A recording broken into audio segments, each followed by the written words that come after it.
DJ Mr. Sinista, Executioners, yo, with the X up, rest in peace, Rock Raider. What inspires me is number one is my family and all the hip-hop heads that got love for me. Also, my crew inspires me, the Executioners, they inspire me. You know what I mean? I do music for real. I do it. And anybody that's doing their music and anybody that's into their craft for real and they really do their stuff for real, that's what inspires me. It keeps me going. I mean, also my man IDE. You know what I mean? They all call me. They all come through like, yo, Sinista, come on, let's go rock. Let's go do this. Boom, I come through. You understand what I'm saying?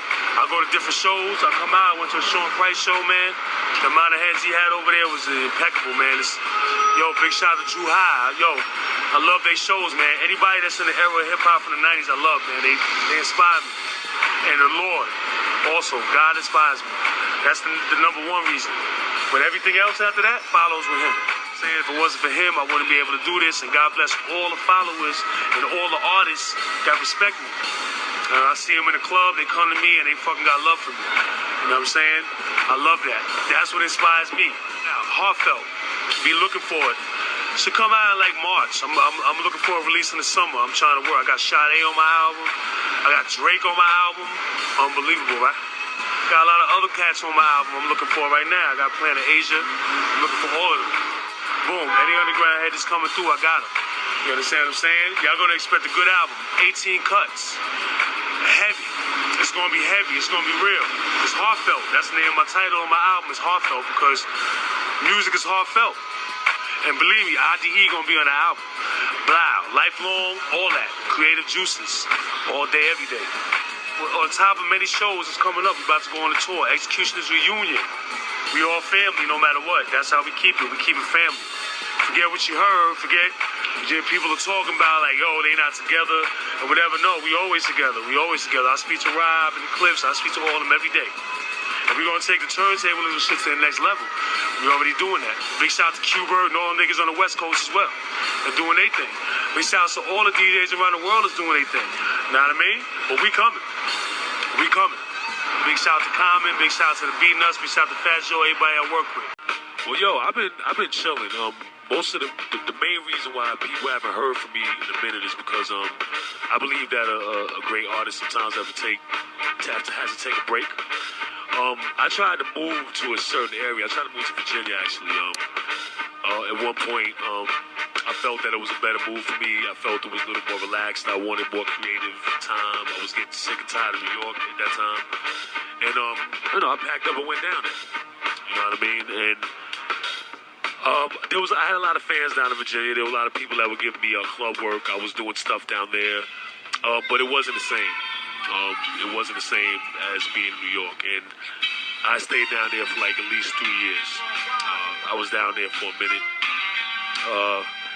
I had gotten into some legal troubles. Said again, I'm a real dude. It's like if this situation can help anybody else out there or touch anybody else and not to make the same mistake, I hope it can, you know. I got to, I had a couple of fights down there. I had assault charges. I was driving. I got stopped in the car. My man, he had some weed. I got arrested for it.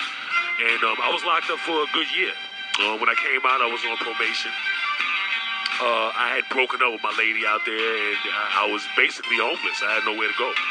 I had to go into homeless shelters. I was out there in homeless shelters, and I had no employment. I had to put the pieces back together. And, it wasted a lot of my time out there. But within all of that, I still had good friends that were helping me out. They were telling me, look, man, you need to go back to New York, man. You need to get back to your roots, what you were doing.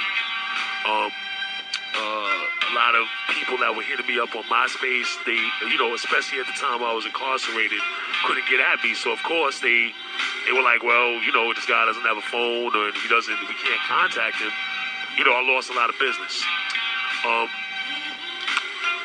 Most of my business was done through the computer. So I got back on the computer and I started hitting people up every day. I started to keep contact. I had no phone at the time. So the best way I could stay in contact with people was through the computer. And I was just emailing people and stuff. And I came back to New York. I came back here. I finally got enough money to come back. When was it, man? It was real frustrating. And, I came back and I was still going through some things out here when I came back. You know what I mean? I'm a wild. So I was a wild dude. I'm the type of dude that, as you know, I go around. I like to explore things, and sometimes I went overboard in exploring certain things and maybe rub some people the wrong way. I'm no longer like that at the moment. I've learned a lot of lessons as far as that. And when I came back, a lot of people still weren't, they weren't apt to take me back in.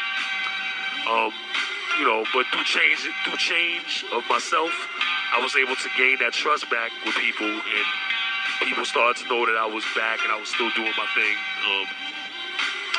And I was, still in the midst of trying to make an album, which I'm still trying to do. I'm still doing it actually right now, and I had to get all my contacts back. Right.